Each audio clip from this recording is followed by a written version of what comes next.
Good day, Rise listeners. We're back again with another episode and a very special guest by the name of Vernon Johannes.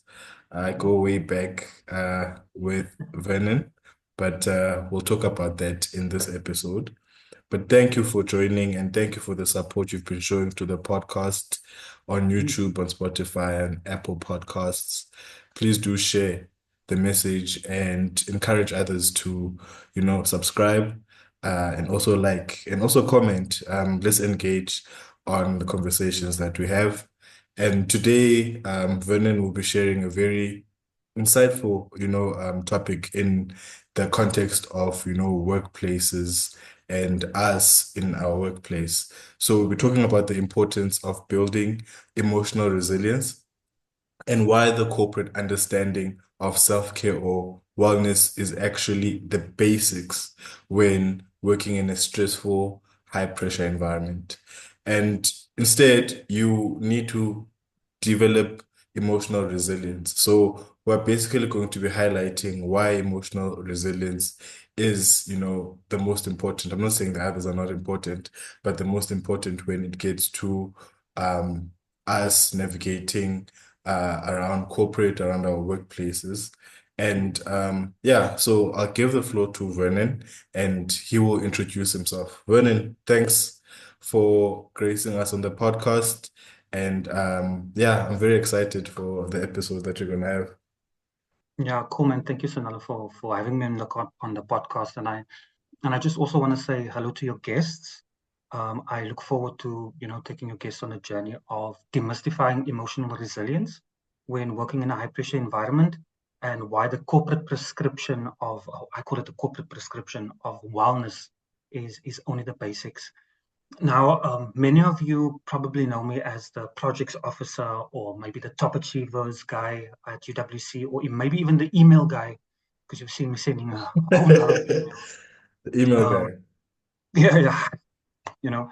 But what many of you don't know is that I'm a non-practicing attorney. I think I was admitted in 2006. Um, but since 2014, I transitioned over into being a life coach, who mainly focuses on workplace transition coaching with candidate attorneys. Currently, on a part-time basis, I've got a full-time job, but on a part-time basis, I also coach ENS Africa CAs on their psychosocial dynamics relating to their transition into the firm. So yeah, that's one of the side things that I do at the moment. But my passion for the past few years has turned to the science of resilience and its importance when working in a high stress, high pressure environment. So I just want to start off by saying, I suppose, that it's really not a secret that legal practice is a stressful, high pressure environment, and that how can I say this, that you will be triggered emotionally left, right, and center on most days, by internal and external factors. And psychology and psychophysiology says that a high pressure environment, especially if it's over an extended period, is very fertile ground for burnout, mental fatigue, stress related medical conditions.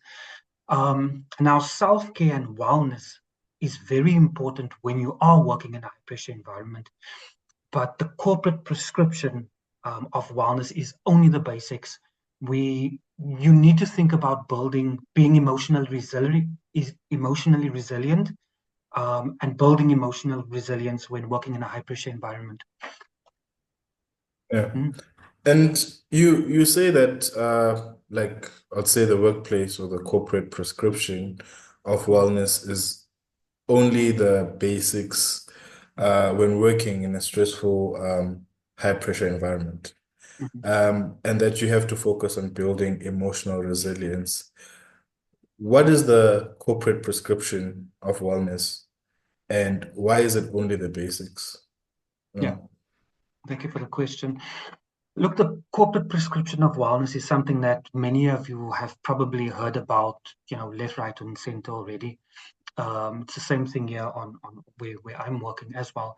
But the corporate prescription of wellness basically includes, activities like taking regular breaks, eating healthy, drinking a lot of water, exercise, sleeping well, going on holidays, having a hobby, spending time with friends, you Yeah. know, reducing stimulants, mindfulness.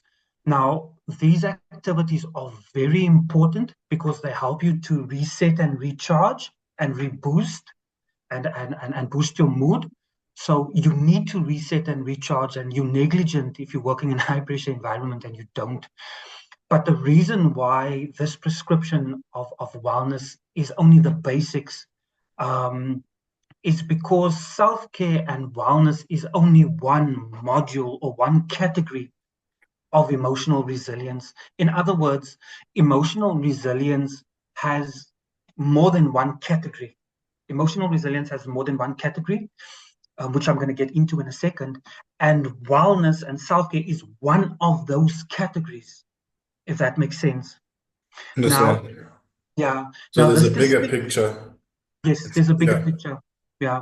Now, this distinction and this understanding is important because when you're working in a high pressure environment or high stress environment, you need all the help that you can get to manage the mental and emotional dynamics that gets thrown at you. Now, let me just say this. At a certain point in your career, when you are a little bit more senior and you have a lot more experience and a lot more autonomy, and also what I like to call decision latitude, then self-care alone, or the corporate prescription of self-care alone, will definitely be enough. But when you are more junior, there are a lot more aspects about the environment that you have very little control over. Um, Now, as a junior, yeah, so as a junior, you have so much more that you need to deal with in the workplace. And you want to understand and be able to make use of a multi-system approach to help you manage that mental and emotional dynamics that's going to be thrown at you. Yeah, in Yeah. the high stress Um, environment. so before you unpack, Yeah, well, I have a two-pronged question, but yes, if you could just please like clarify one thing for me sure. first. Um, you're saying that you need, I'd say, the full package Yeah, of um building resilience and the basics, which then yeah, forms the whole part of the yes, bigger picture as a yes, junior, because now you're coming into unfamiliar territory yeah, and you have other issues that you're facing, there's imposter syndrome, you have yeah, self-esteem, you're not confident enough, you're scared of making mistakes and so on. yeah, But what I want to, or rather, let me merge the two questions. sure. With that in mind, um, what does emotional resilience look like practically? Because talking about it can be one thing, but Yeah, how does this, play out yeah, practically? yeah, practically. Um, so just coming to the first prong of your question, we are going to go into a little bit more of the dynamics of what or the different components of what emotional resilience looks like. So that might give your listeners a bit more insight into kind of where things fit in, because I am going to kind of explain the categories, one by one. And getting to your second question, in terms of what it looks like practically, I just want to give and you need to judge for yourself whether you think this is gonna what I'm gonna describe to you now, whether it's a high pressure situation. You judge for yourself. But yeah, basically, I just want to share a quick two minute story about myself. In during lockdown, my wife was pregnant, and she was overdue, and she had to go in for a C-section, and they managed to nip her bladder, basically cut her bladder while she was Or doing while they the, were doing the yes. C-section. Yeah. And what as a result of that, what happened is that medically a whole bunch of stuff happened in terms of because the contents of your bladder is not supposed to go into the into the internal cavities of inside the stomach and stuff like that. So it caused a whole lot of havoc. But in terms of infections and everything. But basically, what happened was that she was bedridden for a year. she could only look after. So we had the, our newborn. He was born, but she could only. So she was bedridden for a year, and um, she the most that she could give him, feed him, was just like 2 weeks before they actually found out what happened. Now, what that means is that we've got a very small family, like very small family. So what it meant was I had to look after a newborn. I had to look after her. I had to do everything around the house. I had to go to the shops, and this is during lockdown. I had a full-time job. Now, such an environment needs, for lack of a better word, it needs a level-headed, lucid, organized way of functioning because there's so much happening, and it's very overwhelming. And mentally and emotionally, you have to make sure that you do not add fuel and compound the negative thinking, the tiredness, the difficult emotions that are going to come up as a natural consequence of being in such a stressful environment. Now, if you want to maintain that, a high level of functioning while there's so much fires going on around you, you're going to have to understand how to manage the mental and emotional components of your system. Otherwise you are going to add fuel and compound or an already difficult situation. Now, for me, and this is not a brag or anything like. No, it's not.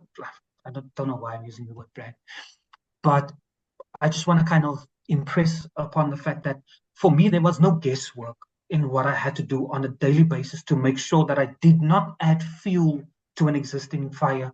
There Yeah. was no guesswork what I had to do to make sure, under those conditions, what I had to do to look after my mental and emotional well being. The point that I'm trying to make is you can proactively train yourself to function in this way in a high pressure environment. And that's what resilience entails. And obviously, I'm going to explain the different components of kind of how you work on that. So now I just want to be clear, like, I don't smoke marijuana to mellow me out and keep me relaxed. Because, under those conditions, you somehow you need to function. Yes. And even self-care under those conditions, it's very difficult because it's lockdown. You don't really have friends that you can go to. And, I To have to and look after my wife. socialize. Yeah, I have to Yeah. wash my wife. I have to wash the baby.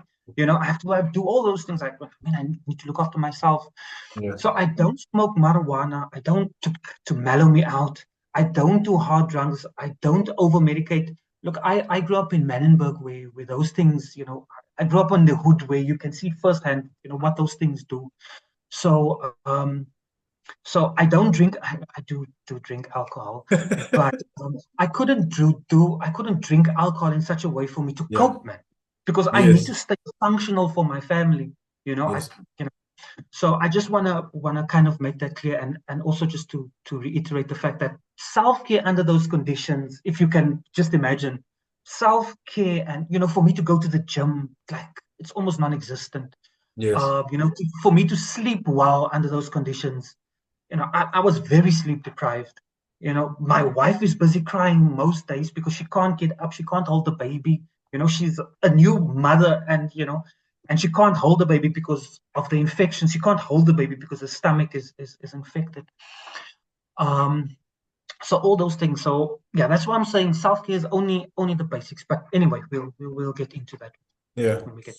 Mm, What I like is that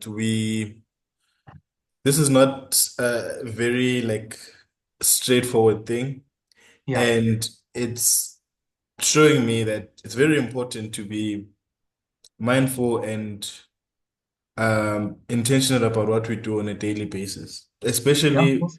Yeah, of especially course. when navigating the workplace, in terms of, how much you can take and taking Yeah, time to yourself and so on. So emotional resilience for me is such a, I mean, it's one of those terms that you really don't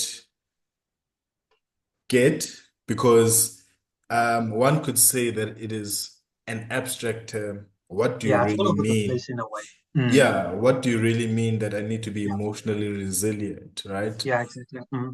And I think if you could like please demystify it for the listener Yeah. to associate it with what they're doing, and we understand, we get the story Mm. about what was happening with the baby and your wife, and Yeah. I hope your wife is okay now.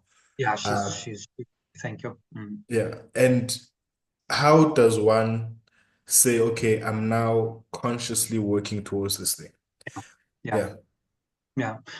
Let me just with regards to the previous what I was describing about, my wife, and that situation. Please don't be mistaken by thinking I am the model of resilience. This Resilience. thing has this thing has been this the research is very clear with regards to people in a high pressure environment, high stress work environments, the effects that resilience have. So I'm not trying to make the story seem That as you, if yes, I that understand. it's only because of. Please I don't get me wrong. understand. Yeah, no, Um, I was also relating to it's, it because it mm, was easier for me to explain the question. yeah, Yeah. yeah. Okay, cool. Thank you. So yeah, so just with regards to your question, demystifying emotional resilience. Um, let me start. A lot of people have probably heard this definition already, but and I'm going to go into it. But so in terms of the definition, the literature says that it's your ability to bounce back from upsets and be stress tolerant. Now, this definition is important because it means that you can recover faster from an upset because you don't add fuel consistently to an existing fire, which is very important. And also importantly, you can actively build stress tolerance. That's what the definition entails. You can bounce back from upsets and you can build stress tolerance. So you can actually build stress tolerance as well. So you can build that muscle. Now, if you can build stress tolerance, recover faster from upsets, and while at the same time also engaging in wellness and self-care, it probably will separate you in an interesting way from your colleagues who are scrambling from day to day, trying to manage the mental emotional. But with regards to so that's just uh, uh, you know with regards to the definition. I don't want to go in too long. There's a lot that the literature says um, and about the definition. But the category, so what I want to speak about so that your listeners can get a kind of a concrete understanding, the different components that go into building it, is that the categories of emotional resilience are the following. It's working with the mind, it's working with the body, it's working with positive emotions, which I know sounds a bit, but just bear with me. It's working with behaviors and activities. And for some people, they also need to build relationships as well, because emotional resilience, a lot of people, a lot of the researchers say that building relationships is a very important thing. Social networks, Yes. when it comes to your setbacks, it's a very big thing. So some people will need help with that as well, and then also some people would also need some help with self-worth. And I know that concept is might be misunderstood, and we might get into it a little later. But I just want to demystify emotional resilience. So working with the mind, the body, emotions, working with behavior. So basically, we are using every part of the system to move in one direction, to move in the direction of building resilience. Basically, we're leaving no stone unturned. We're working with the mind, we're working with the body, we're working with the emotions, we're working with behavior. And so let me just get into this quickly for a second. So basically working with the mind, let me just kind of say what that actually means. What you have to, can I just take a sip of water? Sorry, this is the No real world. problem. You You know can how take a sip. human beings' mouths get dry. Yeah, no, it's okay. So thanks. So working with the mind, 90%, what you have to understand is that 90% of adding fuel to an existing fire lies here. Like we know this, a lot happens in the head, you know. Now, here's the thing. Sometimes you add fuel deliberately because a lot of us, if you don't know, obviously, but a lot of us, you use your mind recklessly, you know. Um, and here's the thing, most of the time you don't even want to deliberately add fuel to an existing fire. You know what I mean when I say fire? Yes. But your brain, by the mere fact that there is stress or a stressful circumstance or something happening on, your brain has processes and systems in place to add fuel to the fire. Let me say that again. Your brain has systems and processes in place to add fuel to the fire because that is what it's designed to do when you are triggered. Now, here's the thing. If you don't intervene, the brain will do what it's designed to do when stress is triggered. It will put the problem into your face, it will magnify it, and it will loop that, that event in your mind constantly. And that's part of the reason why it's so difficult to switch off when you are triggered by your boss or by a deadline or by a colleague that said something or someone who just looked at you the wrong way. That's why it's so difficult to switch that off because your brain is running a certain process that it needs to because you've been triggered. Yeah. Now, just to be clear, countering and working with this process is not a simple matter of thinking positively. I mean, as you can imagine, with me in my situation, like if you can imagine, where must I go fetch positivity to help me? There's too much going on. Yeah. Positivity doesn't fit into the context. It's going to feel, I hope this makes sense. It's going to feel disingenuine. Does it make sense when I say that? When I I'm trying understand. to be positive about the whole situation, yeah, I can have a certain attitude and whatnot. But just pure positivity is not going to do the trick necessarily. So that's why I'm saying working with the mind, countering this process is not a simple matter of thinking positively. You have to understand how negative and thinking the negative and thinking positive thinking patterns. Yeah. You have to understand how they relate. You have to understand when you can use positivity and when it's not going to work because it's not always going to work. That's the thing. And you also need to understand how to disengage thinking as well. That's a very important part of the process. So I know I'm kind of just laying out a big picture thing. I'm not kind of giving very specifics because we've got limited time, but I'm just kind of giving you the categories that you can work on and that you need to Yeah. be working on when Yeah. building emotional resilience. Just going on to the body quickly. You have to understand when we're working with the body and the mind is one system. I mean, we all know this by this point. I mean, you know, Yeah. your body feels a toll of stress, and this is why burnout is real. Stress-related medical conditions, it is real. Mental fatigue, it's real. It's not. I'm not making it up. Yeah. Now, now, exercise is very good, and it's one way to look after the body. When we're talking about body type of exercises in terms of self-care, no? Yeah. Wellness. Yeah. So exercise is good. It's a very good way to look after the body. But one thing that you have to understand about exercise is that it's also for a stimulant. It's what they in it's what they call hormesis. I don't know if you've heard about hormesis before. No. Yeah. Hormesis is basically the process of you putting your body under stress, Okay. and that stress has the result of uplifting. It's basically good for the system. The type of stress that you're using is good for the system, so it's building the system up. Okay. I Um, see. so putting the body under stress is yeah, it helps to uplift the mood and well-being as well as feel good hormones. So exercise is important. I'm not nullifying exercise, please don't get me wrong. But Yeah. what I do say in terms of body-based exercises, um, a lot of people don't have time to exercise, especially if you're very busy. Yeah. Now, so that's one part. So exercise is one part, but there are other things that you can do to stimulate your body for the positive effects, the same positive effects that exercise can give you. There are a Mm. number of practices that you can do to relax your body Without exercising. without exercise to give you the same positive effects that Or like exercise gives you. Yeah. I mean, so without obviously physical exercise. yeah, well, let me just preface, let me just caveat there, just in saying, obviously, if you're doing exercise, it's going to build muscle and stuff like that. Yeah. So if you're after that, It's very important. But the point is I'm trying to make is there are other things that you can also do that have a similar type of effect on the body. I'm Um, I'm I'm reiterating on that because like, some of the yeah. listeners will be very happy to hear that, some of the benefits that one may get from Mm. exercise, they can actually get Yeah, without yeah, doing definitely. exercise. Yeah. Absolutely. Yeah. Absolutely. Please, please, Like, please. I'm not nullifying that.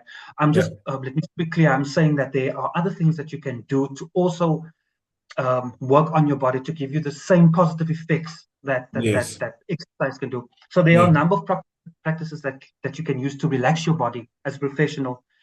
Yeah. So please do exercise. So I just want to clarify something because I'm saying that there's certain things that you can do to help relax your body because I'm saying exercise stimulates you, but there are certain things that can relax your body. Let me just be clear. Why would you want to relax as a professional? Just to clarify that quickly. Firstly, why you would want to need to learn to relax as a professional is because, firstly, mind and body are connected. If you are mentally stressed, it means that you will be. I hope this makes sense. You are going. You will be physically contracted if you are stressed. In other words, your body or your nervous system is in a constant state of high alert. Does that make sense when I say it like that? Understand. Yeah. Yeah. Yeah. So it becomes important to calm down the body and the nervous system in order to untie and unwind the knots or the tension in the body. Yes. Yeah. So Yeah. stimulating is one part, is a good part, but being able to untie knots is a very important part as well. Because under stress, your body does contract, your nervous system does contract. Yeah. Now, some people think that being, and that obviously has effects mentally. Don't need to get into that. Now, some people think that being relaxed is not relevant as a professional because as a professional, you need to be on the move, you need to be going, you need to be there, you just need to be, um, and that makes sense. But if you think about it, what you have to think about is how. Well, the question is thinking about it, how do you perform when you are well rested, when you are refreshed, when you feel refreshed, when you feel clear headed versus feeling tired, fatigued, overwhelmed, stressed? I mean, there's a Yeah. difference there. Relaxation, being able to untie the knots, the tension in your body is very relevant to peak performance. Yeah. You think about professional athletes, they do everything that they can to stay relaxed before a big performance. I mean, even the competitors know, look, for me to kind of get into your head, I need to psych you out a bit. Do you know what I mean? They're Yes. like, Sure. even Yeah. boxers, they do the same thing.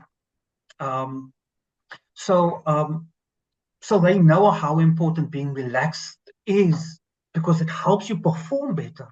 And we are at the point in history, I mean, probably it's like a cliche way of saying it, but we are at a point in history where we know through science and research that you can directly stimulate the part of your nervous system that is in charge of unwinding the tension in your body and helping you relax while giving you that mental peakness that high performing athletes use. I mean, we're at that point.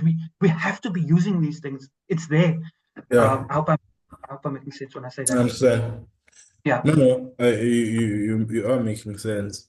Mm. Um, I have a concern, which is, we are unpacking all of these things which are good for our nervous system and our well-being, Yeah. and which are going to help us, I'd say, withstand the pressures of, the Yeah. workplace. Mhm.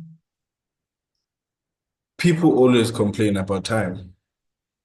Ah. And, we're talking about exercise earlier on, and, I'm thinking about like how one could even like barely have time to exercise. Mm. Um, it sounds like you are asking people to take time to do a lot more to build resilience. Yeah. Um, Yeah, that's a so fair question. with the whole practicality that I was talking about earlier on, I think the listener would like to understand how can they, Yeah. motion this how and do this, with the shortest time possible whilst yeah, continuing their lives. yeah. Thank you for the questions. It's a very important question. Can I just ask if it's fine if I can get to the question in 2 minutes? Because there's still two things that I just need to say with regards to, because only spoke about the mind and the body. Oh, okay. Um, Sure. and then I'm going to speak quickly about positive emotions. What the hell does positive emotions has to do with anything? Okay. Behavior, and then coping behaviors that facilitate resilience as well. So just quickly in 2 minutes now. Okay. So with regards to what does positive emotions have to do with being in a high stress environment, something that you have to bear in mind is the fact that on most days you're going to have a predominance of stress hormones in your system. Now, positive emotions are the kind of the antithesis of stress hormones. And positive emotions help to neutralize and dilute the predominance of stress hormones in the system because it's a different chemical compound. Now, that's one thing of saying that's one thing. Doesn't make sense if I say when I say it's a difficult chemical compound, you're Yes. diluting all the stress in the system. I mean, I'm going to get into how you do that, I don't but really more know science, but I think yeah, I yeah, get you. Yeah. yeah. But here's what you have to understand: what does you just use the word science, but what does science and the research actually tell us about positive emotions? Its effects on your attention, on problem solving, on your creativity, on how you process information. So now research has given us a whole new way of understanding why generating positive emotions is a very big thing when working in a high pressure environment. And to be clear, let me just, because like when I speak about positive emotions, I know some people might be thinking, what the hell is this man talking about? And so But I'm be not, kind to yourself, yeah, yeah, affirm yeah, yeah. yourself. Yeah. Look, so what I'm not talking about is I'm not saying when I say positive emotions, I don't mean you going into the office and you being like Mr. Positive and telling everyone like, let's have a good attitude and not not in, we're not in youth camp. I mean, Yeah. all respect, we're not starting Get to you. hug people and high five people and Yeah. positive energy. That's not what we're talking about. What I'm talking about is something more subtle. It's something that no one needs to know about. In fact, no one is even going to know about it. It's very small things that science is telling us that you can do in terms of positive emotions. Um, yeah, I'll you probably know, Sonala, that I've got Beyond Burnout coming out quite soon, which I'm very Yes. excited about the newsletter Quite I'm going to write. excited about that. Yeah. Yeah, and so I'll kind of demystify a little bit more about what's going on, what the hell is positive God, you know, Mm. Yeah. tell people where it's coming from. Okay, so positive emotions. Let's just get out of the way. Behavior, self-care. Now here, self-care and wellness comes in. You said I said self-care and wellness is one component of resilience. Now Yes. here's where we come to wellness and self-care. So wellness and self-care is what we've already talked about. The type of behaviors that help improve your mood and your well-being. Um, but included in behavior, we also have mood lifting activities and mental habits that facilitate resilience. So as you can see, there's a whole bunch of things going on. Yeah. Really using every part of the system to we're throwing all the toys in the bathwater to play around with. Um, but anyway, so that's behavior, and then also coping behaviors as well, because that's also a very important thing. Because when people are stressed, typically they smoke more, they sleep less, they don't exercise, they don't eat as healthy, they typically disengage from people. It obviously depends on who you are, but this is kind of what the literature says. So there are coping behaviors as well, coping strategies that help to facilitate resilience. Yeah. Yeah. So all these things, help to so basically all these ways of coping, everything that I've just been speaking about, all these different components compounds um, in order to help. That's why resilience, the definition is building stress tolerance, because we're really using the whole system, and it's yeah. Anyway, so yeah, and then there's also yeah. Okay, let me go to your question because there's another thing. I'm Yes. gonna please check out the Beyond Burnout newsletter. It's Oh, coming yes, we'll definitely probably on promote that. yeah, probably on Monday. Or probably on Monday you'll see an invitation go Oh, out okay. in your LinkedIn feed. But please consider subscribing if this is relevant to you. Okay, so coming back to your question, you said that people barely have time to exercise, and it seems, if I remember right, the question Yeah, that so basically people don't have time, especially yeah, in the corporate setting. You know, it gets busy chasing deadlines and yeah, everything. So we were talking about exercise earlier on to yeah, yeah, say that exercise is good and we should do it, right? yes, So I'm saying that professionals barely have time to do the exercise. And now we're talking about emotional resilience yeah, that, we're inviting on people to start, implementing in their daily yeah, lives. yeah. And it seems like it's taking time. So it seems like you need more time to actually implement this Yes, yes, emotional resilience. I get, yeah, yeah. Yeah. Just So how do I'm you gonna, go on with that? yeah, yeah. So let me just try to reflect the question back and then tell me if we are on the same page. But it seems what you're asking is that it seems that what I'm saying is that this, since we're talking about exercise, now I'm asking people now To do demystifying more. emotional resilience. It seems like there's more stuff that you need to do. Yes, Yeah, yes. and people barely have time. Okay, okay, we're on the same Yeah. page. Thanks. So look, that is a fair point. Um, with some of my response to that, Sonalo, is that with some of the practices, you can take formal time to sit down and do, which for certain things that you would want to do it because you understand the importance of it. But the nice thing about the majority of the practices or the majority of the things that you do in order to build resilience is how you already move through the day. It's incorporating how you already move through the day, the things you pay attention to, how you process information, how you rest, what you do when you're taking a break. These practices, the things that I'm talking about, like the majority of them can easily slide into, and for lack of a better word, be incorporated in how you are already operating through your day.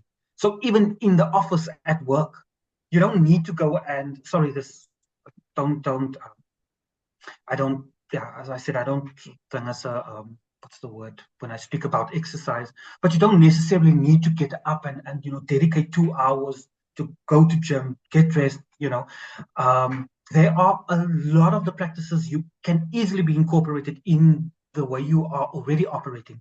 And yeah, and as I said, for some of the things you might want to spend a little bit more time because they are important, and kind of, okay, this is an aspect that I actually want to spend a little bit more time on. Yes.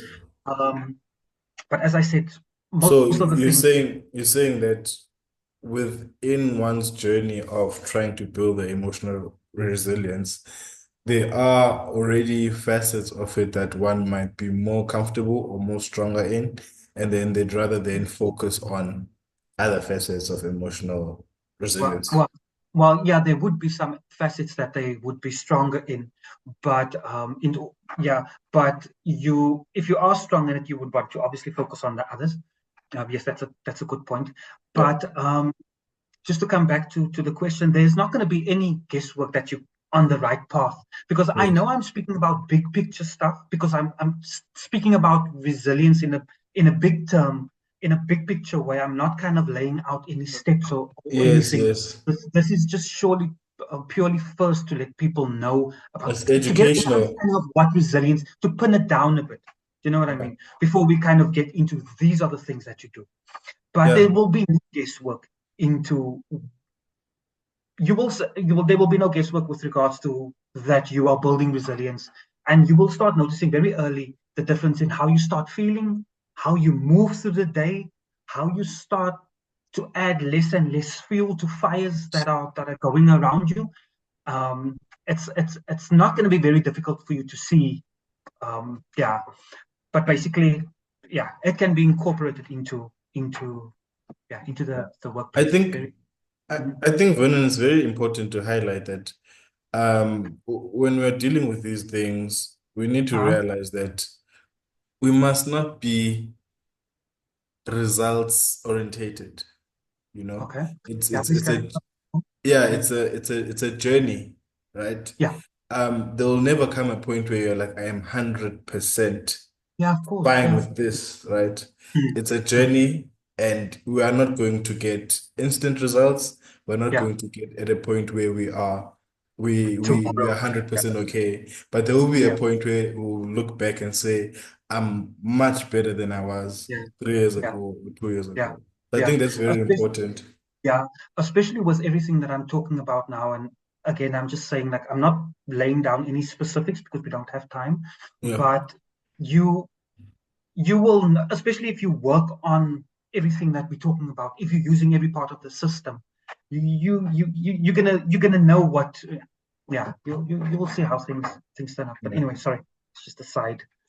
Okay, And what do you say about those young professionals who will tell you that, look, I'm very successful.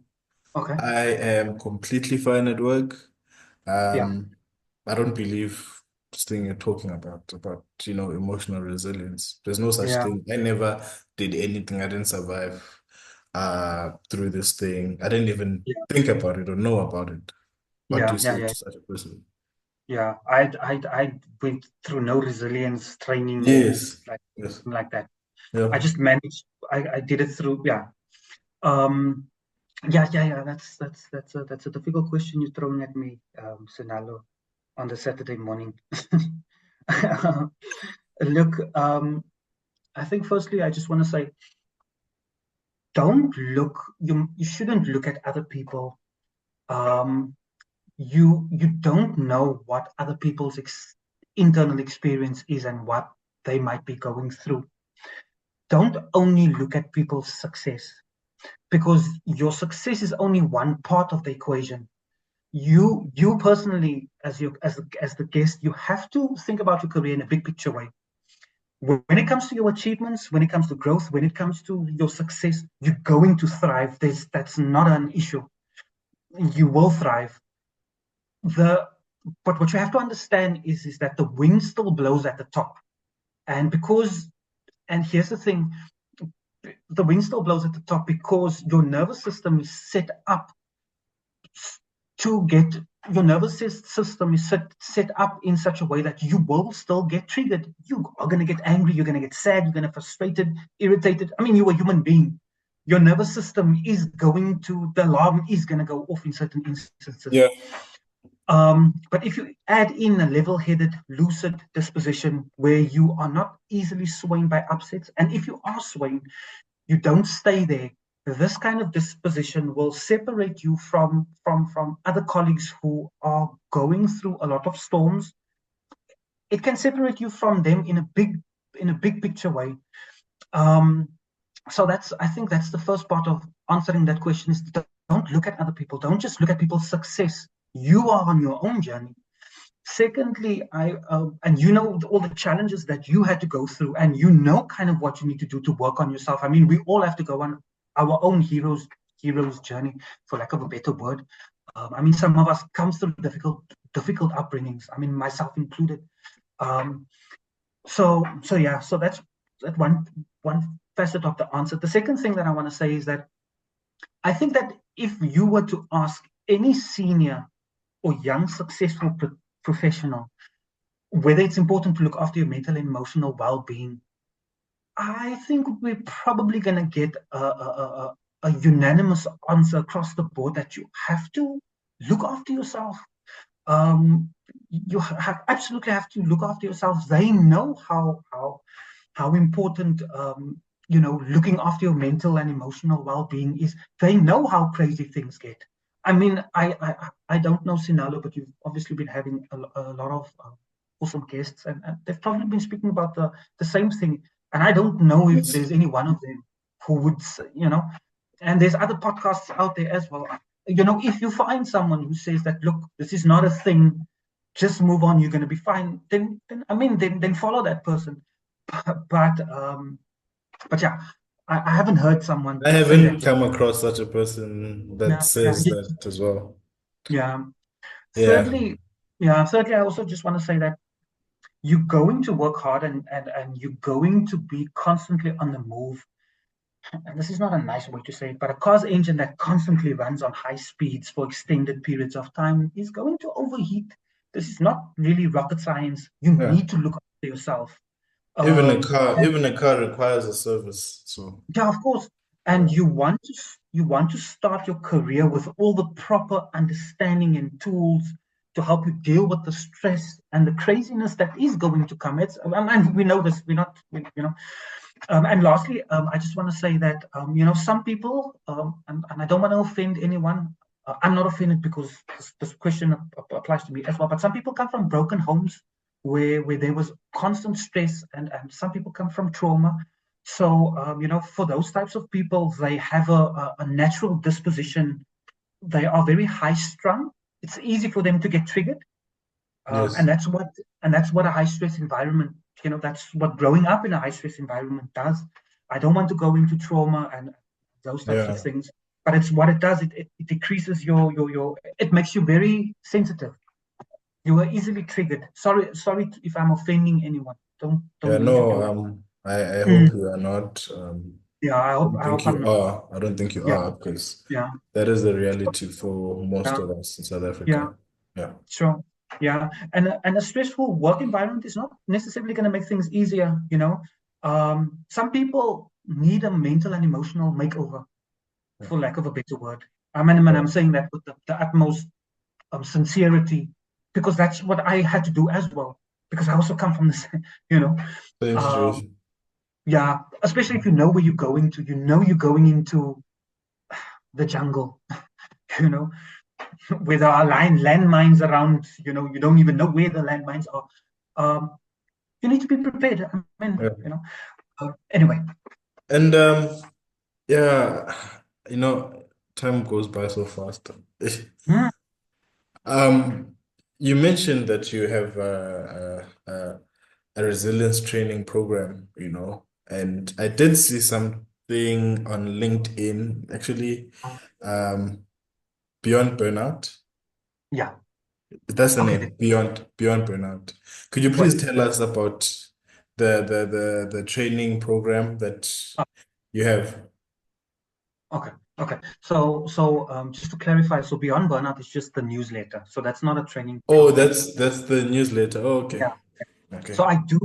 I do have a specific training program that I am busy developing, and it should go Okay. live that should go live at the end of the year. And I'm very excited about it. I mean, for all of the reasons that we've been talking about it is very relevant.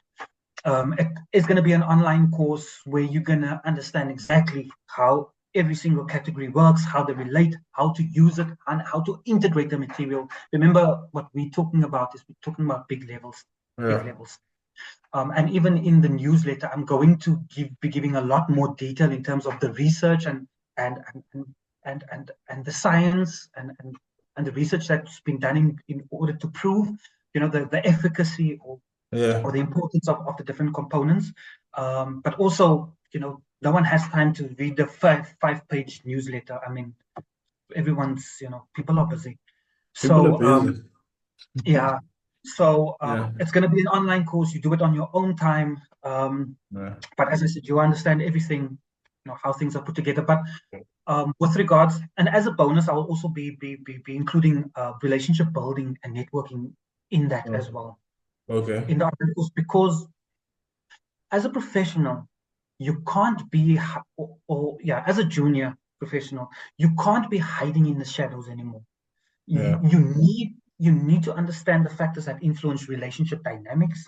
You have to understand how not to trigger people. You have to understand what to do when you trigger them. You have to understand how to communicate your professional value. If you understand, You must read the room. there's a few factors involved. Absolutely, reading the room is one of them, definitely. And there's quite a few things in terms of how human beings relate and interact, and what the nervous system is doing in order to gauge, what's that word? Thingy the situation, Gauge. sum up the situation. Gauge. Yeah, there's a Yeah. bunch of processes. You have to understand what is happening, and how fast the brain processes the information. So those are very fine dynamics that you have to understand, because sometimes you don't even know you're offending someone. Like, you don't know, Yeah. especially if you don't know. You have to understand how the brain is interacting with the interpersonal communication aspect of Yeah. when you meet someone. So that's Mm, that's that's an addition that I'm going to throw in there. that's But good. beyond, yeah, yeah. Beyond Burnout is just the newsletter that's going to come out. Please, as I said, subscribe to it, check it out. If it applies to you, it applies to you. If it doesn't, it doesn't. I mean, Yeah, I but think the listeners will be very interested in such, yeah, and I will share the links to it. I'm also very excited yeah, to learn, what you have to offer there. And yeah, when the training program is ready, please yeah, also do share, the yeah. link, and maybe you can work on some unique code things for, the podcast people. Of course, Yeah, absolutely. we can Thanks work for on bringing a that up. Yeah, mm, yeah, so that people can have like promo codes and stuff. yeah, yeah, Because yeah. Thank you for. yeah, like building a course is very interesting, you know. Yeah, And for me, who's very like passionate about, networking, yeah, I wanted to demystify networking. yeah, So I did mention like a few episodes back, but I've just been so busy with other things. mm, On like building courses and like offering courses for free. Well, in my yeah, case, for now. mm, But it's a great initiative, Vernon, mm, and mm, I wish you all the best with that. And yeah. please do share. I also want to do the course. Yeah, it's very it's more to the ground. You're gonna Yeah. understand exactly what needs to happen. But just let me just clarify. So I'll probably only start speaking about the upcoming course maybe June or a little bit later. I Okay. just want to help you understand everything that's available for you to use, that can help you function much better in in type of environment. Yeah. How to reset the way you function. It's I see. possible. It's being done. The research I see. is quite clear. And Mhm. yeah, because I'm saying that we're running out of time, and I would like to ask you what got Mhm. you into this journey, like before we close. What Yeah. really drove you to, How much time? Yeah. How much time do we have? I think we have just below 10 minutes left. 10 minutes. Okay, cool. Hey, when it comes to life stories, yeah. Yeah, no, I know. I need to give The you, rest, I need but to it's fine. give you the platform. Yeah, yeah. No, it's fine. Thank you. Look, so for me, I'm gonna jump around a bit just to kind of create context.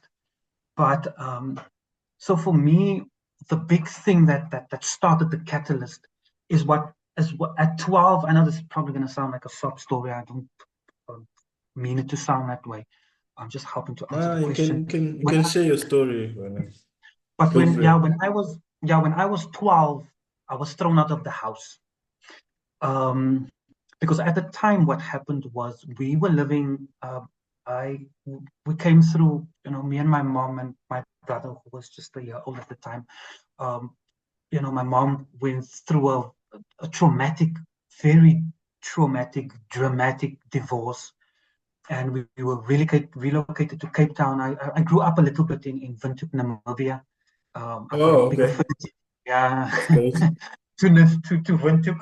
So, started my school there, but had a very dramatic breakup, divorce. We got relocated to Namibia. Basically, we were told, you're coming to Cape Town to come spend the holidays for June holidays, and we didn't come back. Um, we didn't go back because the breakup was kind of a real thing. Went to live with my aunt who lives in Manenberg. Now, if when I say Manenberg, I'm not talking. Some people who live on the Cape Flats know about Manenberg. Now, if I say Manenberg, there's two parts. There's one part on the outskirts where, the birds are chirping, and you know, you can walk Beautiful outside and things are area. fine. Yeah, but I don't want to say beautiful area necessarily. But Okay. the birds are flying. It's more quiet, and then you get in the heart of Manenberg, where bullets chirp or where bullets scream. It's a typical thing. It's still the high unemployment, it's gangsterism, it's the drugs, it's all those things. So I come from a very stable household, notwithstanding the drama leading up to the breakup or to the divorce. But then coming into living with my because we were just coming for a quick holiday, literally a June Aunt. holiday, Yeah. to my aunt and her husband, and and went to live with them. But so the divorce happened. We were told basically, look, you're not coming back. And I was in school, like I was still in school, so like you can't go back to school. That Yeah. whole time. My mom took it very bad, and she kind of went into, from there, she just went into a spiral in terms of, drinking and alcoholism and stuff like that. And, she really, it was very difficult for her. But basically, she left where they, probably like after a year or year and a half, she left our aunt's house because when some people, when they drunk and they express their emotions, man, and Yeah. it's very difficult for my aunt and my uncle, um, to kind of manage that. And they told her, look, you have to leave. Now remember, we don't have any. Our home is in Windhoek. It's Like in Windhoek, this is yeah. not. It's not where we used to the stability. So now living with my uncle. So I stayed on by my aunt because we didn't really have any. My mom didn't have anywhere else stable to go. We had two or three other aunts, but they also had families, and you know how it goes in the. How can I say this? Everyone has their own dramas, man. Yeah, everyone Their has own their own, yeah.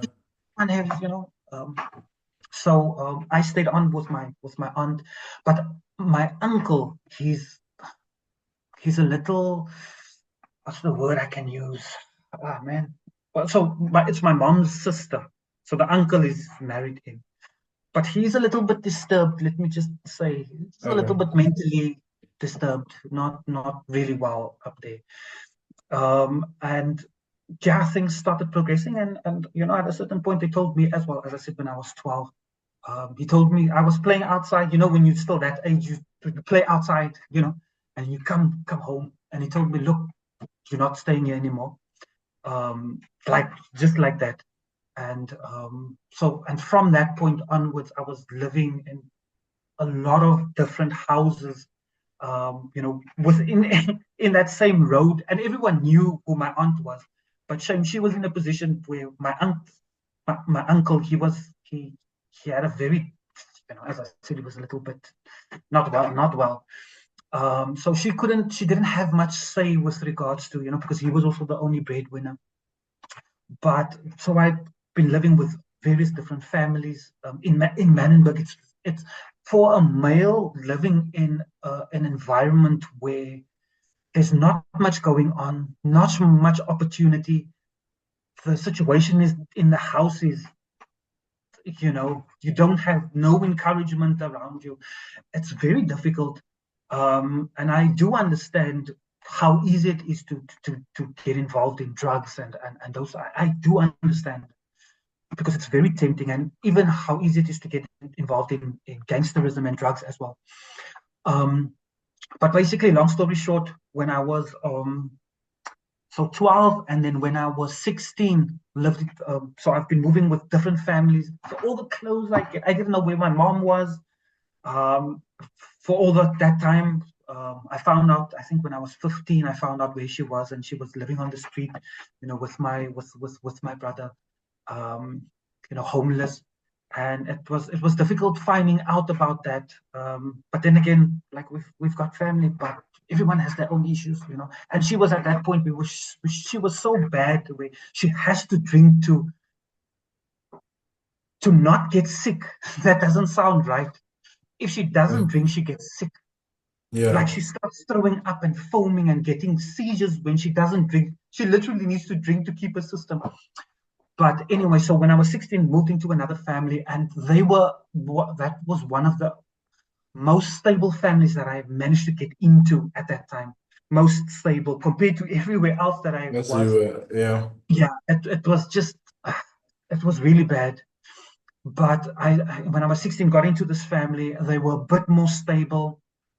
and and and so things started churning in my head in terms of the journey that I've been on, how difficult it was, thinking about my mom, seeing how she has to, like, she literally has to ask people for water, man, that type of scenario. Yeah. So I was sitting with this dichotomy of myself going into the future and knowing where my mom is, and I literally did this with my hands. The question for me was, um, I I don't want to have that same type of circumstances, um, and I would like to have something for myself, man.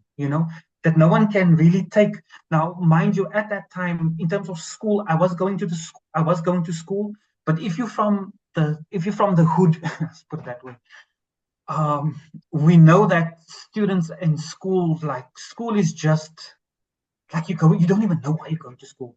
I mean, even your parents at home, they even beat you to go to school, but they don't even understand. They understand the importance of it, but there's no role models in terms of school and the importance of it, because they can't even help you with your homework. But yeah, that being said, but so in terms of schooling, I was passing every year, but nowhere that any teacher recognizes.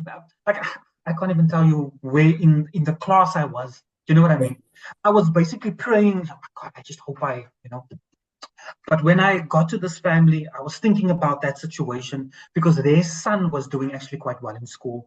And just like internally, I suppose it was a combination of being in that household, their son doing as well as he was, and my mom's situation, and then also me knowing, just how difficult it has been up to that point, and knowing that I didn't want it to be like that going forward. So all that of that was churning in my head, and I asked myself when I was 16. I asked myself. So I kind of made the commitment. I said, look, from now on, I need to work. I want to work. But here's something that I want to end off, Sanalo, with that's very important to understand. I I got to the decision where I made a decision that, look, I need to start working. No one is going to do this for me. Obviously, I don't have a mom that's going to give me money to go to university or stuff like that. So my mind was saying, school seems to be an option. I've not been working in school at all, so I don't really know how I'm going to do it. But just in my mind's eye, school seems like an option. But this is what happened. So I had that understanding. Okay, school seems like the option. Maybe I can get a bursary. But then this question came up. I asked myself, and this is what I kind of wanna, yeah, highlight. I asked myself, Vernon, I actually literally asked myself the question, what do I have to do to make sure that when things get difficult, because I know the journey that I'm gonna go on now, because I'm making a commitment, and even though I'm making the commitment, I know full well that the journey is going to be difficult because I'm in my circumstances, even where I'm living, like, there is no money for varsity and stuff like that. Yeah. Even the people where I'm living, they don't have money. Like, I'm always getting handouts. So I know it's going to get difficult. Like, I just, just, I just told myself, look, I know it's going to get difficult. I wasn't deluded about that. I wasn't saying like, oh, let's hope things. No. So I said, I know it's going to be difficult, this journey that I'm going to go on, because I'm going to start making a commitment now. What do I have to do to make sure that if I fall and if I stumble, that I can get up and that I can get on? The That journey. was the question I asked. Yeah. And going through that process, like, I came up with an answer. The answer was, and this is, I know it probably sounds cheesy when I say it, but this is my truth. This is Yeah. my truth. Is the answer that came to me is, go to the library and go read about people who has made it, who's come through difficult circumstances. And that process got me started on finding out about, because then, from there you read books with regards to, mental this, and, strength that, and positivity, and what, those things. So that kind of got me started on that journey. And that's where it started for me. I had a little bit of a dip when it came to law school, though, because I got up into a certain point, and everything, supported me well. But there was a dip in law school for reasons that I might get into. If you've ever heard the thing about when I talk about lawyer personality Yeah. and those factors, I don't know if you've, but that kind of had an effect on me, and I had to go see a psychologist. But that's a very interesting dynamics with regards to. I don't have we spoken about that yet, about the lawyer No, personality? we haven't Have we not? spoke about that. No. Yeah, about Um, the mental effects and well-being going down when you go into law school, and what triggers that, and how your thinking gets the way you process information, how it starts changing. it Um, changes. yeah, how it changes. Yeah, and there's research about it. There's literally a presentation that I do on it. Yeah. So that also got me as well. It's a real thing. Yeah. It got me as well. And then I had a bit of a dip. And that's probably part of the reason why I left the profession. But just to end off, that's part of the story, and why I left the profession. Maybe if you're gonna ask me that. Um, what happened with me was, so I got I got then distracted by, you don't understand what I'm talking about when I say the lawyer personality, and the the depression statistics Mm. around law students and the well-being and stuff like that. You don't understand what I'm actually talking about. Yeah. I'll probably talk about it We'll in chat the future. about it. Yeah. Yeah. Yeah. Um, but then yeah, so part of the reason why I left the profession is a combination of that, and then also because it was very difficult for me to grasp on everything that I've that I learned up until that point. Yeah. Everything that I had inside, it was there. It was there. It was just being covered up. Um, because you need to reprocess things. And for me to get back, it was quite easy, but besides the point. But the reason why I left then was a combination of that, a combination of the fact that, like, when we were doing law school, like what you are doing now, Sonalo, and really big ups to you again, is with regards to this. And also that's why I'm actually at university as well, in terms of the type of work that I do in having people come in and doing, helping people, law students, understand kind of what happens on the other side, and helping them prepare for that. That's Yes. literally part of my journey. We didn't have that. So I went in blind, like blind. And it was very difficult for me. I didn't understand up from down, left from right. And but anyway, we can speak a little bit more about that. But long story short, I transitioned back, and I went into coaching because my heart was there actually all along as well. Yes. Because growing up, that not growing up, but I started going on the resilience journey. Yeah. Like, that really resonated with me, and that's why I'm doing this, because I understand it so well. Um, Yeah. Needless to say, I kind of transitioned back and then started going into Yeah. the resilience again, and that's why I could react the way I did with when my wife was in the situation, when I had that, when I went through that year. It was very difficult. That's why I could handle it the way I could. Is because I kind of had to reprocess things again, which was easy for me because I understand kind of where things fit together. Yeah. Uh, that's a long story, very short. Yeah, so thank you for that. I think it's very important not to just speak about the glitz and the glamour, but to Yeah, also highlight, stories of hardship, not as a way to glamorize them, but as a way to tell the next person who's listening that, look, it's possible. You can do yeah, it no matter where you come from, no matter how bad the situation may be. And that's the whole point of Rise. I seek to document stories of people in the yeah, legal profession yeah, who have went through adversity as a way to inspire the next generation inspired. of lawyers. Yes, And yeah, I am inspired myself mm, sitting here being the host, hearing stories yeah. I um, would imagine. is a lot, and you really learn to appreciate what you have, Yeah, and also see that, everyone has things that they're going through. yeah, So thanks a lot, Vernon.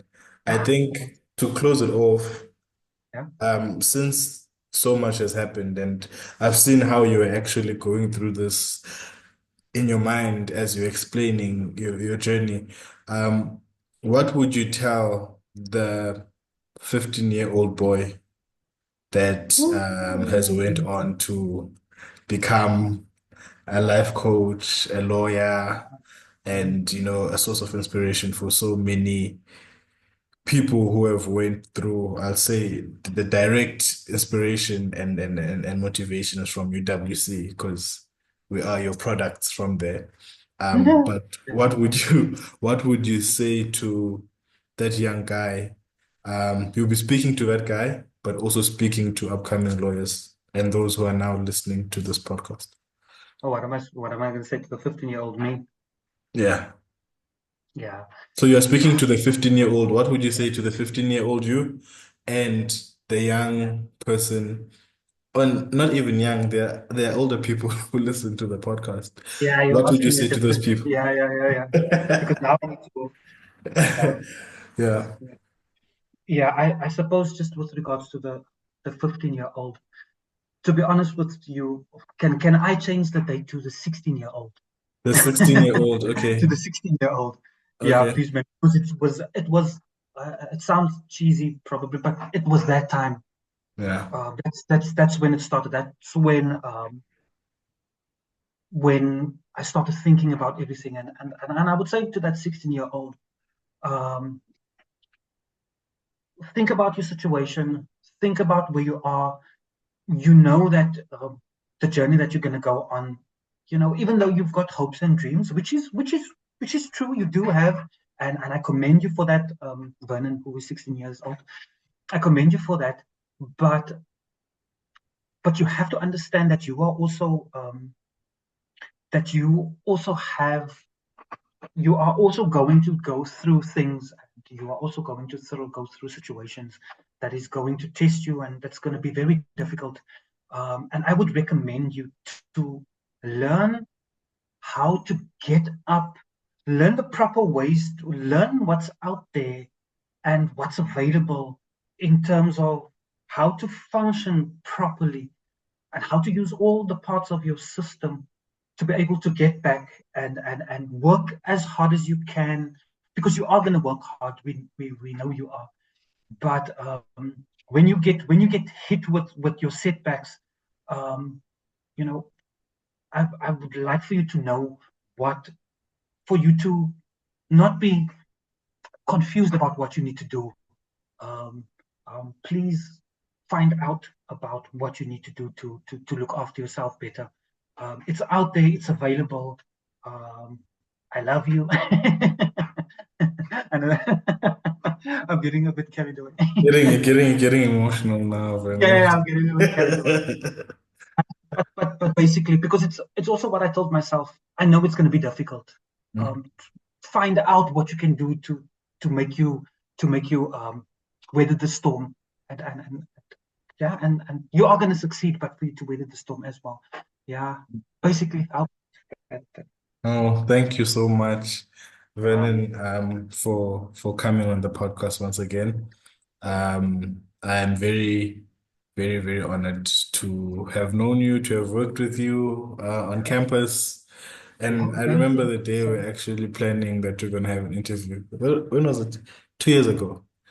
Yeah, it yeah, was 2 years ago because yeah, yeah, the podcast is turning 2 years yes, this year. Yeah. yeah, yeah, yeah, It was then, and I didn't really get it then, but now I totally get the vision that you have, and mm, I'm really inspired, and I'll be watching closely on yeah, please, how that unfolds.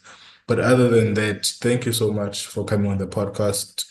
You are a light that is shining, and keep on shining. Thank you yeah, so much, and please yeah, don't stop the work that you do. yeah, no, Um, and I hope we will have another episode in the upcoming yeah. I'm sure future. yeah, Yeah, so we need to share when the newsletter comes on. Please do yeah, share it, yeah, you'll see it, yeah, and yeah, if you don't mind, I'll also share your email Yeah. and your LinkedIn details on the Mm. episode. But other than that, I think that marks the end of today's Yeah. episode. Yeah. Thank you. This was fun. I Yeah. appreciate it. Thank you for having me. Yeah, to the listeners, Yeah. thank you for tuning in. Please do like, comment, subscribe. We'll see you next time. Yeah. Signing out. Please subscribe. Bye Cheers.